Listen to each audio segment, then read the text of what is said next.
And one thing that I've noticed, and this is a very limited few, there are not many teams that are playing their asses off. Yeah. And I mean, just playing hard. I agree with teams that. that want to punish you defensively, teams that want to punish you up front on offense. There's not a lot of teams that you watch them and you're just wowed by the effort. I don't know what to attribute that to. I think the easy answer, the low hanging fruit, would probably be, kids aren't invested. There's not an emotional investment. They haven't been around the program. They didn't go to the school because they loved all the things that came with it. It's essentially a mercenary mindset. Maybe that's part of it. I don't really know.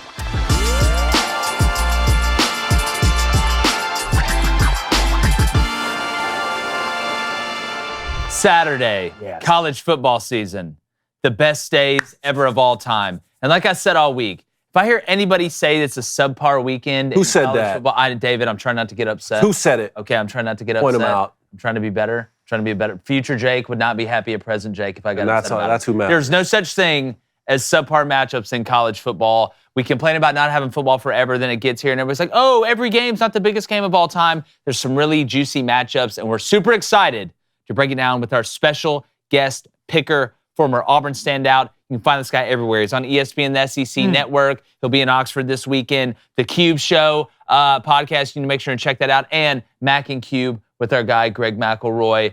They do a hell of a job on WJOX, Jocks as we call it, where I'm from. Mr. Cole Cubelic. What's up, buddy? Welcome to it. What's up, fellas? What are we doing? How we doing? Doing good, Nothing man. has made me feel better in the last 6 months than seeing your humble brags about being at 7 million subscribers or whatever it was. And here I am with my 4,000. Just trying to catch up over 7 mil? Well, that's funny, Cole. That's funny, Cole, because every time I turn on the TV, I see you on ESPN all over the world. Same with me. So, yeah. Here, let's just split it in half. We'll split it down the middle. But no, man, it's been too long. I know now that we go in the mornings, it's kind of conflicting with our schedules, and we're really excited to get you on and be able to talk some ball. And I want to kind of start. We obviously have our picks at the end, our 5 picks. We had Jeff Foxworthy called the Duke Clemson game. Fox said about that. Call for Jeff Collins got on here, did a good job. Always love talking to Coach. But just your overall thoughts, since we haven't gotten to talk about the college football season. Just a couple things. The new clock rule, and not even really from a betting standpoint, but just from a gameplay standpoint, really on both ends of the spectrum. And then seeing a lot more parity, at least this far, in college football from a conference standpoint. And what do you attribute that to? So just a couple generic questions off the bat since we haven't got to catch up. Yeah, I think, Jake, the first thing, couple things I've taken away early. Keep in mind, and I know you guys know this, like most people do, but there's a lot of people that don't. It's still week 2. And so let's take a deep breath. Things are going to be very different 5-6 weeks from now, because one of the big things I'm noticing is the continuity. It's just like the chemistry with a lot of football teams. It's not there. It just isn't. And teams who we thought were going to have it, teams that have been pretty good in the past.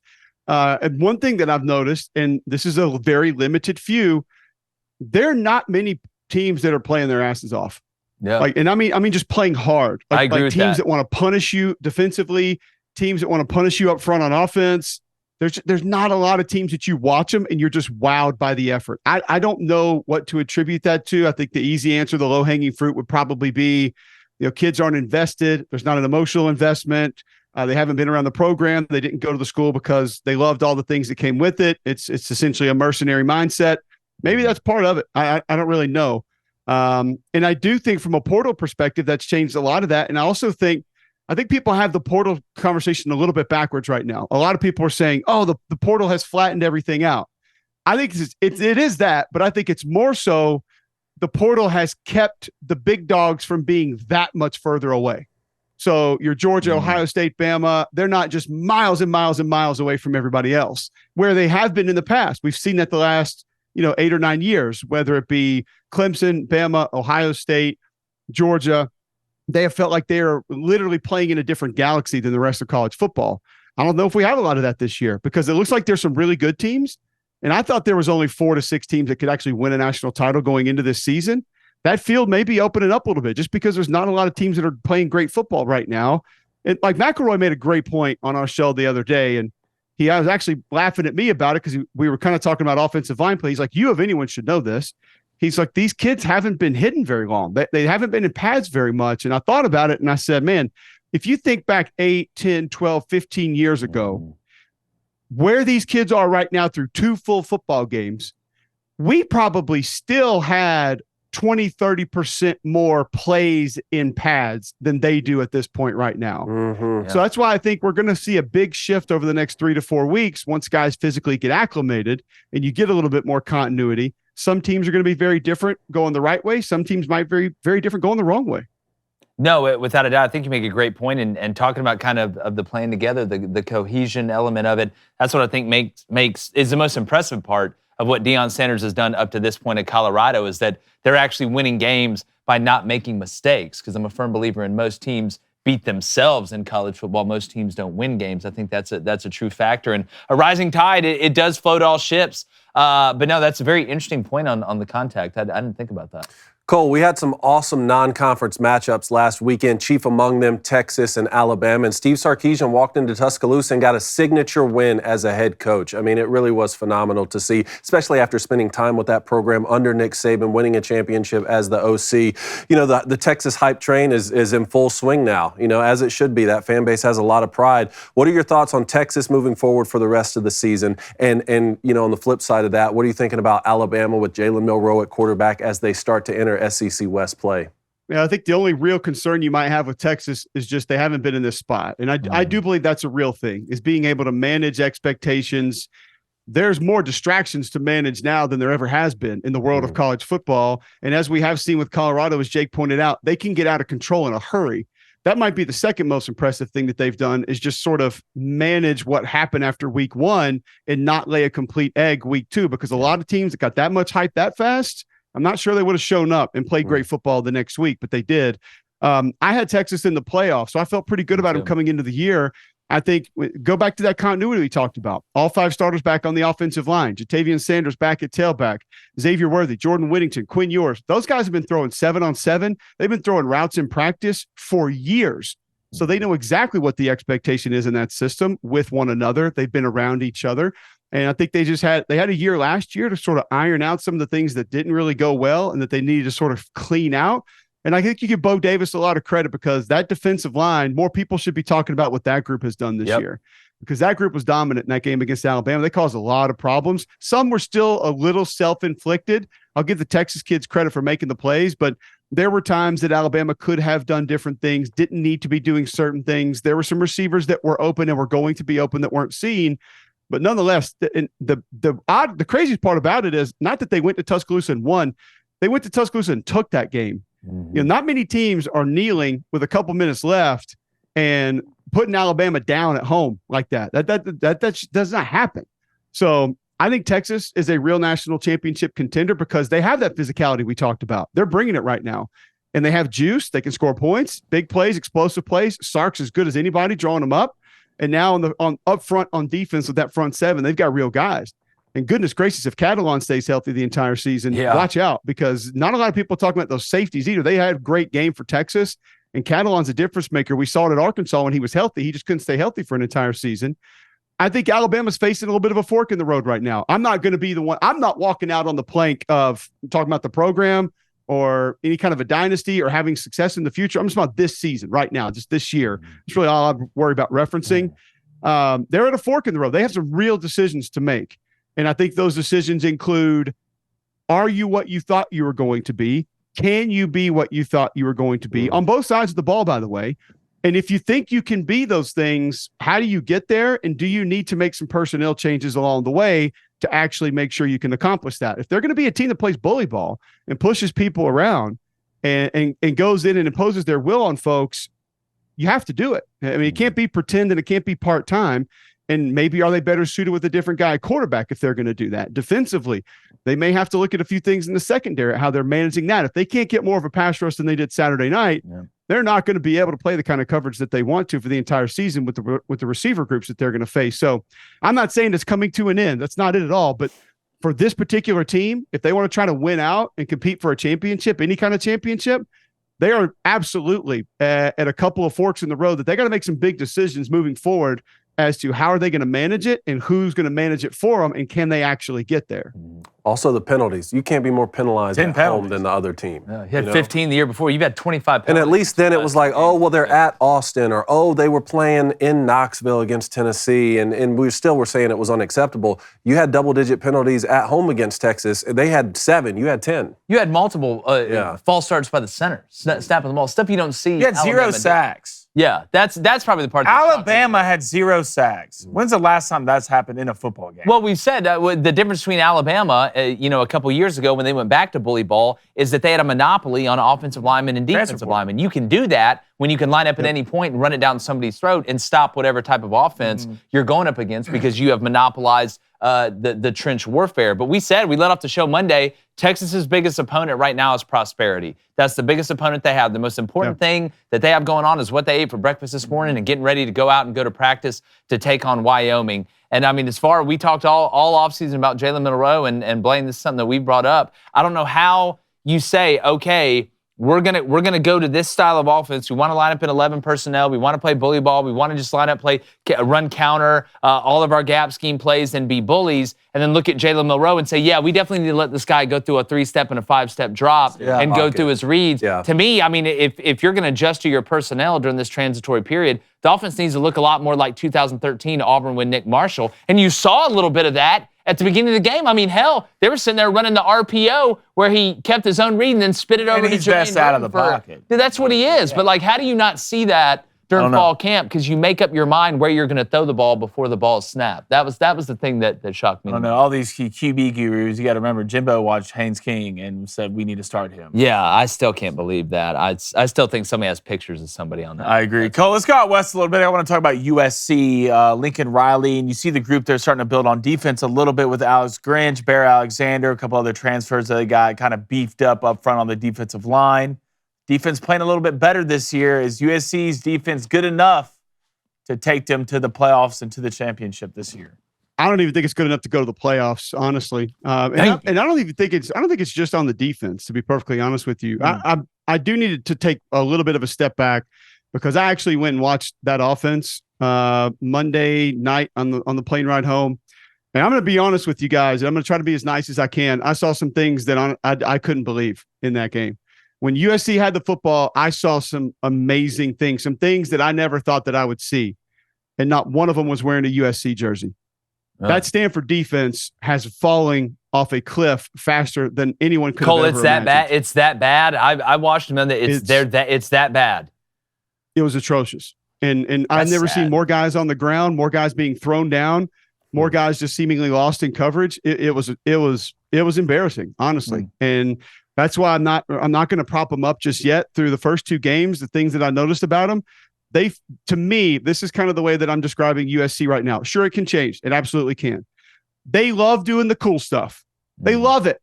Catching a ball, running with the ball, dipping and ripping upfield on the offensive tackle. Well, I love my speed rush. They don't like doing the dirty stuff, man. Yeah. That's not a team that loves to tackle. That's not a team that really feels like they like to block a whole lot. That part has gotten a little bit better. And they got a great offensive line coach, so I think that will improve. But just holding up 2 guys at the line of scrimmage so somebody else can make a play, running a pick so a DN can loop around. They don't feel like they like doing that kind of stuff. Now, at the flashy stuff, they're really good at that stuff, man. They are really good at those kind of things. I just don't think they do the other things that we all know at some point in time are going to have to be present for you to win a football game or 2.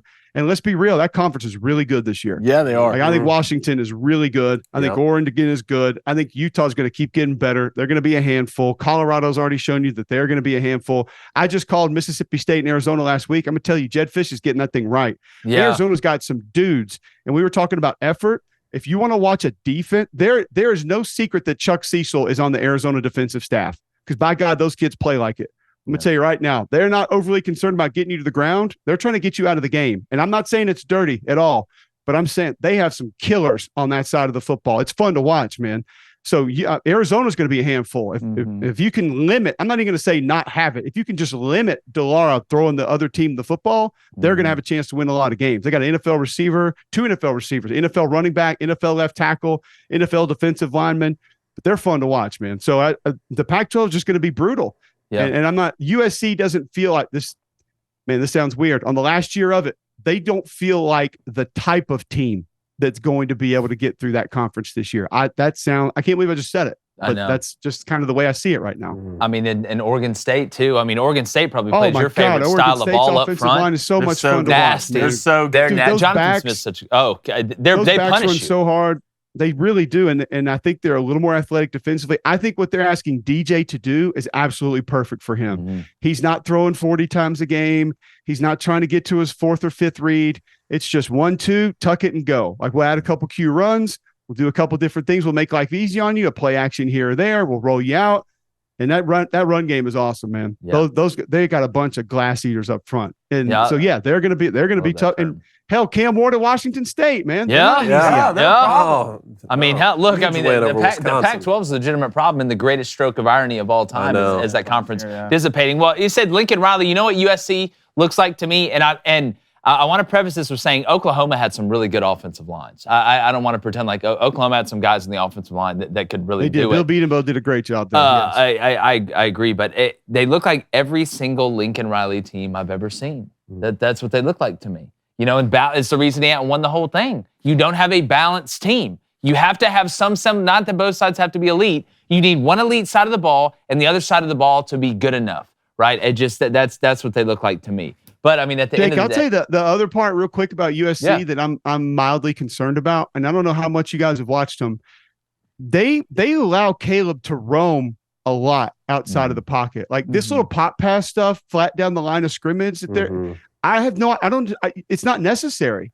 I just don't know why you're doing it. And he's already taken a lot of hits this year. I'd be going out of my way to protect that kid, and I just don't like the half-ass speed option with maybe a pop pass. I'll keep it. I'll act like I'm keeping it. I'll throw it late. I'll pitch it. Like, dude, you're going to run into a team or two that's going to say, they want to do that. It's going to get him in trouble. Right, they ran into dozens. Well, we saw times. what Utah did to him. I mean, Utah knocked him around a little bit, ended up knocking him out of the game. So. It's that zone read. It's that zone read bluff, basically, in the flat with the arrow route. They ran it like a dozen times last game. I mean, I know they're trying to set up teams more down the road when they play the Oregons and Washingtons of the world to get rail routes off of that, and I understand that. But I agree with your point, too. It's like at some point, someone off the edge is going to catch you on one. Yeah. And when they you're catch setting you, yourself up for something totally different that's going to come your way that you don't want. Yeah, and it's coming in a year where the Pac-12 is not soft by any stretch of the imagination. They're a lot more grinders than they are the notebook. But, Cole, we have 5 games. Yes, we do. All right, 5 games. Nobody's gone 4-1 yet. All right, we've had a 3-2 and a 2-3. 5-0. Look, in this slate, there's some games that are really tight. And I just want to give a shout out when styles make fights and opposite ends of the spectrum play each other. Like example, like Memphis Navy on Thursday night, and then Minnesota, North Carolina, 2 totally different. We'll get to that one. Spectrum. But David, which game we starting off First with? one up, LSU. They dropped the opener to Florida State, got pushed around a little bit in the second half of that game, put up 72 against Grambling. LSU goes on the road in Starkville to Mississippi State to open SEC play, boys. All right, I'll kick us off here. Like I said on the show, opening up Thursday, I was shocked that LSU reverted back to early 2022. LSU not push the ball down the field, not attack the deep third, let the defense creep up. That takes away the run, that takes away the intermediate pass. They didn't adjust. Harold Perkins being a spy was smart game planning going in. When you realized Jordan Travis was actually scrambling to throw instead of just scrambling to run, you should have adjusted, let the dog eat the way the dog eats. I do think they're smart enough, though, to make that adjustment. I think Denbrock, that's what shocked me the most. I got a ton of respect for him and obviously Brian Kelly. I don't think this Mississippi State team's new. All right, Will Rogers threw 17 passes last week, which I think is more balanced for them, which helps him out as opposed to throwing the ball 80 times a game, so teams just don't rush 3 and drop 8.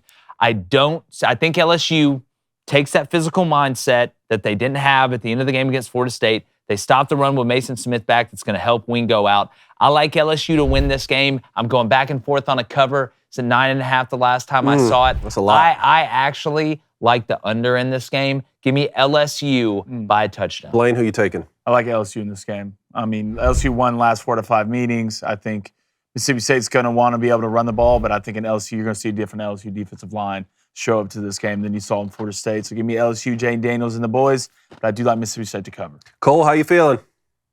I think State will cover. I kind of look at this game as either LSU wins 35-7 or it's a last possession game, one or the other. Like, I don't think there's a lot of in between here. But Mississippi State, I think you saw the blueprint for what they're going to be last week. Gritty, tough, leadership, understanding how to find ways to win, winning different ways. They're going to put a little bit more of it in Will's hands this week. LSU did not defend the stretch play well against Grambling last week, and that was with an offset back, which you know which way it was going to go. Now, a couple third and longs there that fed into that, but I don't see that defense as being very disciplined right now. That bothers me. The confusion with Harold Perkins of where's he going to go, what's he going to do. Tulu Griffin, Jaden Wally, State has decent receivers, and if they let Will Rogers do a few things, I think they might be able to find something. The problem is LSU when they're on offense is going to be so much more athletic. And they do have a good offensive line. I think that ends up being the difference. I don't think LSU covers, but they squeak one out. I agree with your first statement. It's a 35-7 game or a last possession game. And, you know, the way that LSU opened up getting pushed around, like I said, in the second half of that Florida State game was a little bit surprising. This is a make or break week to me because we had all circled Florida State and we circled on the road at Tuscaloosa. But after the way the second half of that Florida State game played out, now you go on the road to Starkville to start SEC play. This is not, like, Mississippi State's not a team to be trifled with. You know, Will Rogers could be the all-time SEC passing leader when all is said and done. So to me, strap it up tight, man. Get ready for a good ball game. But I'll go chalk around the board with LSU. Mississippi State looks a whole hell of a lot more like they got a defensive head coach now. Yeah, they do. Throwing 17 times a game. 4 turnovers against Arizona. I mean, LSU, let's take a shot early to Malik Neighbors. Yeah, how about we go play action take a one shot time early. and take the Let's go shot ahead. just to open it up pop a the little. top off a little bit. Yeah. Come on. All right, now we got Kansas They State. force-fed him early last week, so I think that was a little bit of a sign to come. They kind of a little jet sweep and then hit a couple quick passes to him. Yeah. I think that was a little bit of foreshadowing for this weekend. Yeah, I can't believe they threw 35 comebacks and didn't run a double move to the last possession of the game and scored from 70 yards out. It's amazing how you go about that. All right, a fun one here. Kansas State goes on the road to Missouri. We've been talking about it this week. Jake, who you got? Man, this game to me, and again, like I told you guys, we've talked about all week. I had an SEC assistant text me before the season that Missouri could end up having one of the most underrated defenses in the country. I think they held a lot back against Middle Tennessee last week. Again, you know, I don't want to put too much stock in that. Middle Tennessee popped a couple fourth downs on them, made that game look a lot closer than what it really is. You know, I picked Missouri in the offseason to win this game. I know you got Luther Burden. I like the Cook kid at quarterback. I know there's a quarterback battle going into it. I want to stick to my guns here and stay with Missouri. I think it's going to be a battle of who runs play action the best. Both these teams do a lot of similar things when it comes down to mindset and identity. I love Luther Burden on the outside for Missouri. I think Kansas State kicks a game-winning field goal. Oh, you're going to take Kansas State now. I'm going to take Kansas State in this game. I think they kick a game-winning field goal at the end and walk it off against Missouri. Blaine? Give me Drink and the boys. Missouri. I hope you're right, man. I really hope you're right. Drink gets him one. Look, Will Howard, he's a hell of a player. I think he's going to be an NFL quarterback one day. But I think Drink's got some stuff up his sleeve this game. I'm going to watch some trick plays, maybe some special teams. I think Cook looks good. I think Schrader, their running back, looks pretty good. Has over 40 carries on the year. Same thing, but other way around. Give me Missouri game-winning field. You're right. Will Howard's going to be a great tight end in the NFL. Cole, Missouri played Georgia to 4 points last year. What do they do against Kansas State at home? My problem with Missouri, and I agree with all the compliments you guys gave them. I love their front. I think they're problematic. I love the way that the running backs run the football. The problem is they're the most inconsistent team I've seen in the SEC this year. Usually a team that's inconsistent is 2 good quarters, bad quarter, 3 good drives, bad drive. It's literally every other play that is really good, really bad. Excellent, not great. Looks perfect, not so good.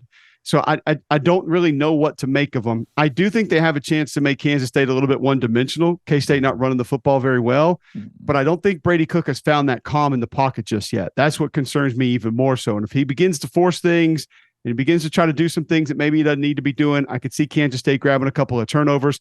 That was a better Troy team that Kansas State handled last week than a lot of people will really know. So I think Kansas State rolls in and finds a way to get a dub. They're not going to be out physical. Kleiman's not going to let that happen. That's not Kansas State's MO. And I think Will Howard and company can do it. Kyle Duke off the edge, I think, can find a way to get into the backfield. That offensive line's not playing as well as I thought they would. Javon Foster at left tackle, I thought he'd be having a much better year, and it's just not there right now. I do like the move to Luther Burden inside. I think they can feature him and find some things with him. It's just that inconsistency that I think is going to keep them from knocking off a team that is super disciplined and most likely not going to beat themselves. That's very true. I slept on Kansas State a season ago because I didn't think Adrian Martinez would come in and play winning football. Not only did he do that, but when they had a quarterback change in the middle of the season with Will Howard, he kept the train going and they won the conference. So this year I have Kansas State going back to the Big 12 championship, and I think they go in and they beat Missouri. I just so love lock me in. The ball. I love the way Klieman does it. We kind of got a cool unofficial Big Ten ACC slate this week, and one of the coolest ones is Minnesota going on the road to play Drake May and North Carolina. How do you have this one, Jake? Man, this is one of those, again, like I mentioned, styles make fights. We know what PJ wants to do. He wants to throw it. And the Callie Max kid actually throws it better than what I thought he was going to going into this year. North Carolina should never schedule App State again. I don't care what anybody says. If I'm Mac Brown, like I said, why? Why? What do you mean? Why do you keep scheduling? Oh, yeah. I was about to say, you play NC State. You know what I'm saying? You just played South Carolina week 1. I mean, if I'm Mac Brown, the AD is walking to his office and the lights are off and I'm smoking a cigar saying, hey, we need to sit down and talk about the schedule. But when I look at this game, I tend to always lean toward the most, kind of physically imposing, grinded out team when the opposite ends of the spectrum meet. And that's Minnesota. I know they're a 7.5-point dog, but I do think, and I know South Carolina's offensive line is the Swiss cheese factory. I know they are. But I do think this North Carolina defense is physical enough to be able to keep Minnesota one-dimensional, not get gashed too badly on the run. I think they were, as crazy as it sounds, looking a little bit ahead past App State to this game, which after the year before, I don't know how the hell you look ahead, but I think they did coming off the way they played against South Carolina in week 1. I like North Carolina. I actually like North Carolina by double digits. I think they get a couple turnovers here. I think Minnesota struggles to be able to consistently move the ball. The only thing that worries me about picking them by 10 or more is I think Minnesota's going to limit their possessions. I think that's the way Minnesota wants to play. They want to be able to slow it down. I go back to the way I saw Minnesota play against Nebraska. I know the transitive property isn't the best way to do it. I just don't think they're explosive enough. And Drake May to me is just an absolute stud. He's a more athletic Justin Herbert, and I don't make that comparison lightly. Give me North Carolina by 10. Blaine? Is this game sitting at 7.5 right now? Yeah. Okay. I mean, you got to go with Drake May and the boys, don't you? Drake May's just too talented. I mean, Minnesota, PJ Fleck, the boys are rowing the boat a little bit. Big win. I mean, you beat Nebraska 13-10 after we saw the performance against Colorado.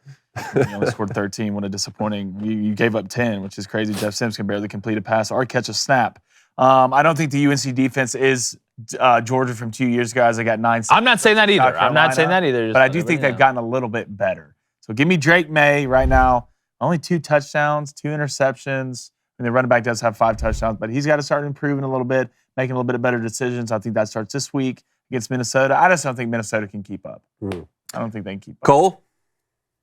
I don't think Minnesota has enough firepower. I do think they can slow the game down. It'll come down to Drake May interceptions. Probably will take 3 for Minnesota to win the game. Minnesota has taken the ball away through the air. They've also given it away through the air. I think interceptions decides this game. Drake May plays it a little bit closer to the vest, knows he doesn't have to score 50 to win it. I think North Carolina gets a win. PJ Flex brought a lot of respect. A lot of respect to the Minnesota program, which that's great for them. I love that, but I'm going to go North Carolina as well. Drake May, generational player. Yeah. For sure. I know a lot of people that don't like, y'all know me, I'm not the biggest PJ Fleck guy. You're not. But it works. I just feel like he's the same guy who sells the pyramid scheme of vitamin, the water that makes you smarter or whatever. Not smart water. It does. My IQ went up. But it just, I don't know. A whole something pack. about it, man. I just feel like he's like the Tony Robbins. I bought a case of that thing. Watch your mouth. It's like people are coming out of wheelchairs that never walked before, and PJ in team meetings, walking in front of the players. PJ's like, "Arise, my son." I didn't think that was going to happen. It's a righteous gemstone situation. All right, maybe the best show on TV right Backyard brawl, Pitt at West Virginia. Jake, you have Pitt winning 3 games this year. Yes, I do. And they look a lot like what I thought they'd look like. And this ain't one of them. And I got absolutely destroyed by Pitt fans. We put that prediction out. There's a long way to go, and I got a ton of respect for Narduzzi. I just don't believe in Jerkovich. I just don't. I didn't believe in him when he was at Boston College.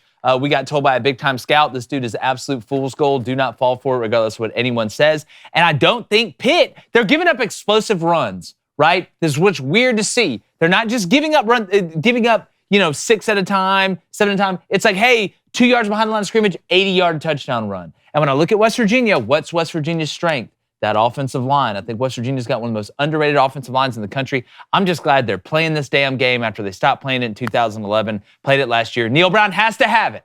He has to have it. All right? I like Neil a lot. They're backed in the corner. They're a wounded animal. They played better against Penn State than I thought. And Pittsburgh got beat by a bad Cincinnati team. I don't care what anybody says. Cincinnati is not a good football team. Give me West Virginia at home in the rivalry game. Yeah. Take them. What are they, +1 right now? Yeah, so basically, is it up to 2.5? Yeah. They're 2.5 dogs? No, it's -2.5 now? Favorite. Yeah, West that's about Virginia? right. That smells about Wow, so right. who are you taking, That smells Blaine? about right. I'm going West Virginia in this game. Are you? I'm telling you, like I watched almost every snap, and I'm a big Pitts guy. I love Pittsburgh. But West Virginia, I watched every snap of that Penn State game. There's about a quarter and a half in that game where they're controlling the ball up front on the offensive line, stopping the run on the defense. Like they looked like the green kid at quarterback's not bad. It's mobile, out of the pocket, makes good decisions. Pitt lost to a bad Cincinnati team.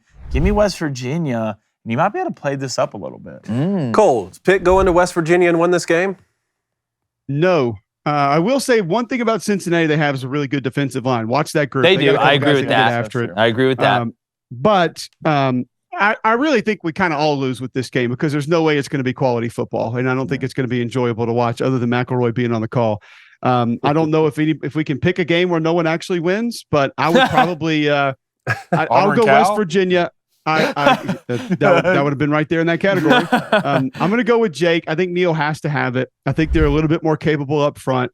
I do not trust Pittsburgh's passing attack at all. At night, at home, I'll go West Virginia. It's such a fun rivalry. I do think we're in store for at least a close football game. If a close football game is a good football game, then we Who can wants to say lose that. it more? It's a pick'em. It's essentially a pick'em. It was a pick'em in my mind. I was trying to think of ways to take Pitt, but I'm going to yield to my preseason prediction, which is West Virginia at home. Say what you will about them on the road, but they're tough to beat at home. On the West road to Virginia. 3-9. Let them go 3-9. I'll be hell in that bird. So I'll take West Virginia at home. Last one. Game of the week here, man. Tennessee at Florida. We've been talking about it all week. Look, man, it smells kind of funny, Jake. Look. I don't think Florida is as bad, and I picked Florida to have a really bad year. I don't think Graham Mertz is as bad even as what I thought he would. He's not elite. I'm not saying Graham Mertz is a great quarterback by any stretch of the imagination. Part of me really wants to pick Florida in this game.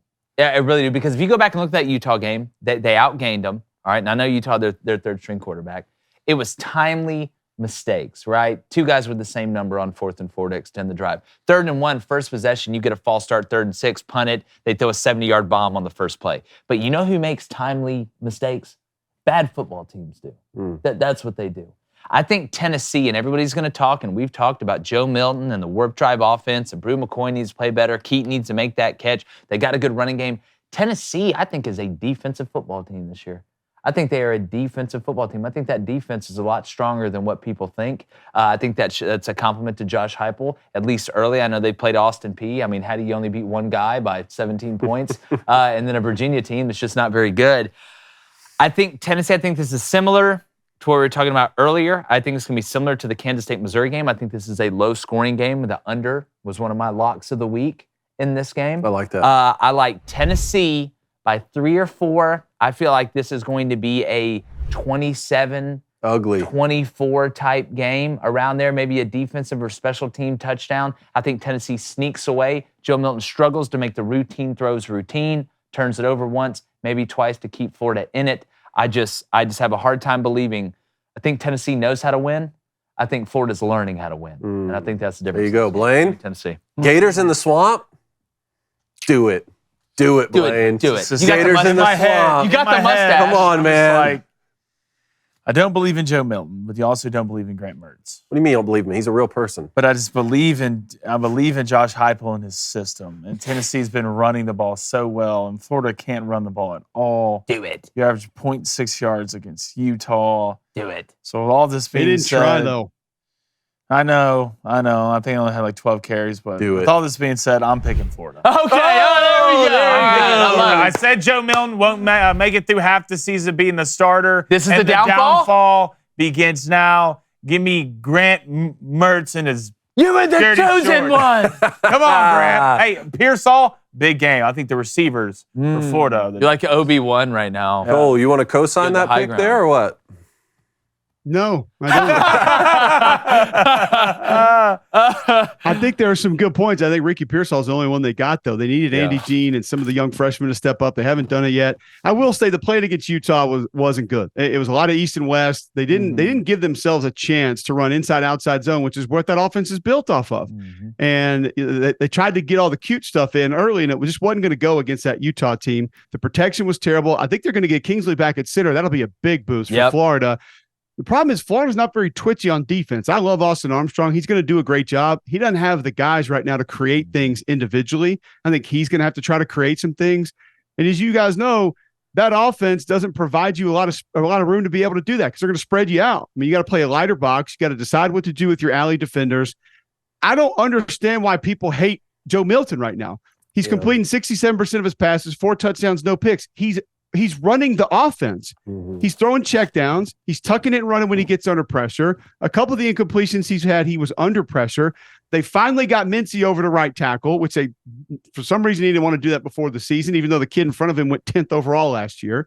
And they're blocking their rear ends off in the run game. You know, they've run for 287 and 228. And I agree with what Jake said about the defense. I'm not going to say it's a defensive team, but that defensive front is different than it was last year. James Pierce, Tyler Barron, Roman Harrison off the edge. Barron will slide down inside. They're a little bit better inside as well. I think Tennessee's front can give Florida enough trouble to where they limit the Gators' scores, and Tennessee's going to grab a couple. I just think they find a way to get a few, and I think Tennessee wins the game. I think they cover as well. Well, Tennessee fans should pay me to pick Florida because every time I pick Tennessee to win anything, they don't do it. And contrary to popular belief, I do not hate Joe Milton. I'm pulling for the kid. I'd love for him to go into the swamp and have a big game. I think it's going to be a little bit trickier than what people are thinking because Florida, down or not down, like it's tough to go into the swamp. Tennessee had won there since 2003. There you go. There you go. But I am going to take Tennessee to win the football game. I'm not going to take them to cover. But give me the Volunteers. All right, there we go, Blaine. Look, I expect lone survivor. That's fine. Did lone the same survivor. thing with Colorado last week. Yeah, Owen Wilson. Where's the beeping chair? Look what happened. Definitely. Well, Cole, great stuff, man. Thanks so much for coming on, dude. This was an absolute blast. It's been too long since we've been able to catch up. I mean, college football season's already flying by. It always does this. Bring it up. It always does this. But be Cole, present. Be present. We're here. I just wonder why David hates Joe Milton. But Cole, Cole, tell everybody where they can find your fantastic work, man. Excited to watch you this weekend. Yeah, right here on YouTube at Cube Show 61. We do college football podcasts every Sunday/Monday with the new schedule. It's kind of hard to get out on Sundays sometimes. Mac and Cube in the morning, jocksfm.com. We are 7 to 10 a.m. Central. And then at Cole Cubelic, Twitter, Instagram, wherever else. And Monday nights, SEC Network, Read and React with Roman Harper. We actually look at film and actually talk about real ball, X's and O's. So it's fun. Definitely. It's great stuff there. Go check out the Cube Show, too. It's fantastic stuff. Awesome. Cole's one of the best in the business. Dude, we appreciate you, man. We got to get together and have a cold soda here soon. We'd love it. Always good catching up with you guys. Thanks for having me. Definitely. Hey, make sure you hit that subscribe button, turn that notification bell on. I'm not going to say smash that like button. Just hit it. You don't want to break your mouse and have to go buy a new one. It's just wasting time. There's games on this weekend. We appreciate you. Enjoy the football watching.